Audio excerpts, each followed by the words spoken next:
Hello दोस्तों, नमस्कार। आप सभी का आरवी मानुषी पर स्वागत है। बहुत से अभ्यर्थियों के प्रश्न थे कि सर जीके का और अन्य विषयों का एग्जाम एक ही दिन होगा और किस तरह से होगा, समय क्या रहेगा, ये बिल्कुल अब स्पष्ट हो चुका है। आपने इससे पहले भी एग्जाम दिया होगा संस्कृत विभाग का।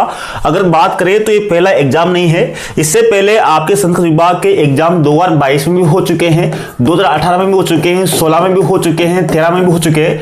जब भी आपके एग्जाम होते हैं हर बार आपके 3-4 साल में संस्कृत विभाग की वैकेंसी आती है और सबसे समान बात यह है कि हर बार आपकी वैकेंसी 200 से लेकर 600 पदों तक ही होती है और हर बार आपने देखा होगा इसकी कट ऑफ भी उतनी ही जाती है जितनी कट ऑफ आपके सामान्य शिक्षा विभाग की जाती है। 2022 की कट ऑफ देख लीजिए, 2018 की देख लीजिए, 2016 की देख लीजिए, 2013 की देख लीजिए। कट ऑफ लगभग अगर देखोगे तो आपके 320 के लगभग ही कट ऑफ जाती है।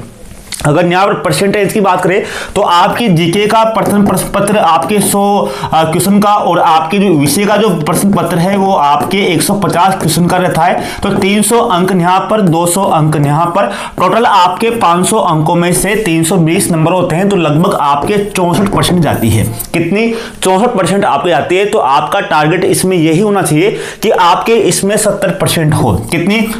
70% आपकी इसमें होना आवश्यक है। अगर जीके में आप यहाँ पर जीके में अगर यहाँ 80% करते हो तो आपको एसएसटी में या आपके जो भी विषय है उसमें आपको यहाँ पर 60% करना होगा। आप कैसे भी करिए जो भी आपके स्ट्रॉन्ग है। तो बात तो ये हो गई। और तैयारी कैसी होगी उसके बारे में बात करूंगा। तैयारी कैसे करनी होगी, क्या क्या आपको ध्यान रखना होगा आगामी 15-20 दिनों में। अगर बात करें पहले टाइम टेबल की बात कर लेता हूं। उससे पहले आपकी जो टाइम टेबल आज दिनांक आपके यहाँ पर 3/12/2024 को जारी किया गया। इसमें आप देखोगे सबसे जो पहला पेपर है वो आपके एसएसटी का है। किसका है? आपके एसएसटी का है। एसएसटी का पेपर आपके सबसे पहले है। अगर आप देखोगे तो एसएसटी का जो पिछला पेपर हुआ था, सामान्य शिक्षा की बात कर रहा हूं, उसमें एसएसटी के पेपर में मात्र 27% की उपस्थिति थी। कितनी परसेंट की? 27% की उपस्थिति थी। यानी कि एसएसटी में बात करें तो एसएसटी के जो अभ्यर्थी होते हैं वो अधिकांश एसएसटी का फॉर्म के साथ हिंदी का फॉर्म भरते हैं, वो साथ में अगर संस्कृत का फॉर्म भरते हैं, वो इंग्लिश का फॉर्म भरते हैं। एसएसटी का अभ्यर्थी अलग अलग फॉर्म भर सकता है। तो यहाँ ही आपको क्लियर हो जाएगा कि एसएसटी में कितने परसेंट उपस्थिति रहे। उसके बाद में 28 तारीख को एसएसटी का और हिंदी का दोनों का ही पेपर है। जीके का पेपर आपकी 29 तारीख को है, रविवार को है, और साइंस का पेपर भी उसी दिन है, एक ही दिन है। यहाँ पर एक बात स्पष्ट हो गई कि आपके जीके का पेपर एक ही होगा, एक ही जीके का पेपर होगा, एक ही दिन होगा। जबकि सामान्य शिक्षा विभाग में आपके 2 या 3 पेपर होते हैं जीके के, तो यहाँ पर आपके केवल एक ही जीके का पेपर होगा। ये सबसे अच्छी बात है। तो यहाँ पर एक ही पेपर में आपका पूरा हो जाएगा और बाकी जितने विषय हैं जैसे मैथ्स है 30 को है, संस्कृत में इसका एक दिन है और बाकी इंग्लिश का 31 तारीख को पेपर है। तो आपके 1, 2, 3, 4 दिन पे एग्जाम चलेगा। तो ये आपका पूरा ये है। अब आपको लास्ट में जो 15-20 दिन बचेंगे वो आज आपके 3 तारीख हो चुके हैं और 28 तारीख से आपके पेपर स्टार्ट है। तो आपके 25 दिन और बचे हैं। तो आपको क्या करना होगा मैं आपको बार बार बता रहा हूं और अब मैंने आपसे भी कहा था कि आपके लिए क्रैश कोर्स भी लेके आऊंगा, लेकिन काम चल रहा है जीके का। तो जैसे क्रैश कोर्स खत्म होगा वो हम आपको बता देंगे। लेकिन आपको एक बात ध्यान देना होगा। मैंने कहा था कि जैसे आप जीके की बात करोगे तो जीके में आपको एक बात ध्यान देनी होगी। अगर आप जीके की तैयारी कर रहे हो तो जीके में आपने देखा होगा, पहले मैं बात करता हूं राजस्थान करंट अफेयर की। किसकी? राजस्थान करंट अफेयर की। यहां से आपके जीके में 100 क्वेश्चन आते हैं। 100 क्वेश्चन में से अगर आप देखोगे तो राजस्थान करंट अफेयर के यहाँ पर 10 क्वेश्चन आते हैं। कितने क्वेश्चन? 10 क्वेश्चन। तो अब आपके एग्जाम अभी दिसंबर में है। तो इसी एग्जाम के जैसे आपके 28 दिसंबर है तो 28 दिसंबर ये है, तो 28 दिसंबर को आपके एग्जाम स्टार्ट है और जीके का आपका 29 तारीख को है। तो इसी दिसंबर से पहले 3 महीने में आपको कौन कौन से एग्जाम आयोजित हुए पहले देखो। तो अगर आपके 3 महीने में देखोगे तो आपके सीईटी का एग्जाम हुआ, 12वीं स्तर का हुआ, स्नातक स्तर का हुआ। इसी तरह आपके ये जो स्टेनोग्राफर का हुआ, स्टेनोग्राफर का एग्जाम भी आपके इसी 3 महीने में हुआ। अभी आपके पशु परिचर का एग्जाम हुआ।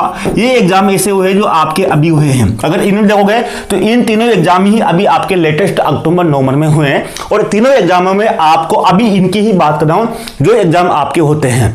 तो वो जो आपके लगभग उसी समय जब समय पीरियड में जो एग्जाम होते हैं उनकी ही बात करनी होती है, चाहे कभी भी हो। तो इन तीनों एग्जामों की जो आपके हैं राजस्थान करंट अफेयर के जो क्वेश्चन पूछे गए हैं, राजस्थान करंट अफेयर के जो क्वेश्चन पूछे गए हैं उनको एक बार जरूर देखिए। यहां से अधिकांश क्वेश्चन हुए आते हैं क्योंकि ट्रेंड हुए रहता है, करंट अफेयर का ट्रेंड हुए रहता है। क्योंकि आपके भी जब करंट अफेयर जो तैयार होगी वो भी आपके इन एग्जामों के हिसाब से तैयार होगी, क्योंकि एग्जाम में भी उसी हिसाब से तैयार किए हैं, पेपर बन चुके हैं, इनके पेपर भी बन चुके हैं। तो आपको इन तीनों एग्जामों की राजस्थान करंट अफेयर को आपको देखना है। मेरे नहीं कहना कि आपको इतना ही पढ़ना है, पढ़ना तो आपको बहुत कुछ है, लेकिन आपको आगे निकलने के लिए पद कम है और आपको बहुत आगे निकलने के लिए आपको एक्स्ट्रा कुछ स्मार्ट वर्क करना होगा। इसी बात पर मैं आपको यहाँ पर ध्यान दे रहा हूँ कि आपको अलग से चीजें करनी होगी, तो चीजें आपको करनी होगी और मैंने भी आपको करवा दी है। बाकी जैसे आपके करंट अफेयर की जो फर्स्ट जीके का जो फर्स्ट पेपर है उसमें अब आपको यहाँ पर 10 नंबर तो यहाँ हो गए। इसके बाद में आप देखोगे तो राजस्थान जीके में अगर बात करें तो इसमें जो महत्वपूर्ण है उसमें आपके 30 से 35 क्वेश्चन आएंगे। लेकिन चलो इसको तो छोड़ दीजिए, क्या आएंगे क्या नहीं आएंगे, लेकिन आपको यहाँ पर अगर अर्थव्यवस्था है तो अर्थव्यवस्था में आपके जो आंकड़े हैं, करंट अफेयर के जो आंकड़े हैं, आपके केवल 3 ही टॉपिक हैं। इसमें आपको आगे बढ़ना होगा। कृषि, उद्योग, सेवा और विदेशी व्यापार के नवीनतम जो आंकड़े हैं उनको याद कर लीजिए।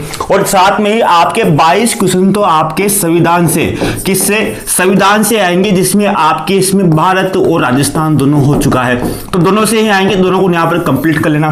तो आपको यहाँ पर रिवीजन करना होगा। मैं अगले वीडियो में आपको बता दूंगा कौन कौन से टॉपिक में कौन कौन से क्वेश्चन महत्वपूर्ण बन रहे हैं, उन सभी को विस्तार से व्याख्या कर दूंगा। आपको रिवीजन करना होगा और आप वेट कीजिए, मैं आपके लिए जिस समय मिलेगा बहुत अच्छी वीडियो बना दूंगा। इन 15-20 दिनों के अंदर अंदर आपका संपूर्ण रिवीजन करा दूंगा। देखो वैकेंसी आ गई है, हमारा जो कर्तव्य ये है कि आपको ईमानदारी से तैयारी करनी है। सिलेक्शन होगा या नहीं होगा इसके बारे में मत सोचिए, आप तो जो दिन बचे हुए हैं उसमें आपका 100% दीजिए, जो होगा देखा जाएगा। लेकिन जो हमारे पास जो अभी है वो है कि दमदार तैयारी करना, और वही काम अभी आप कीजिए। नमस्कार, जय हिंद दोस्तों, मिलते हैं नेक्स्ट वीडियो में।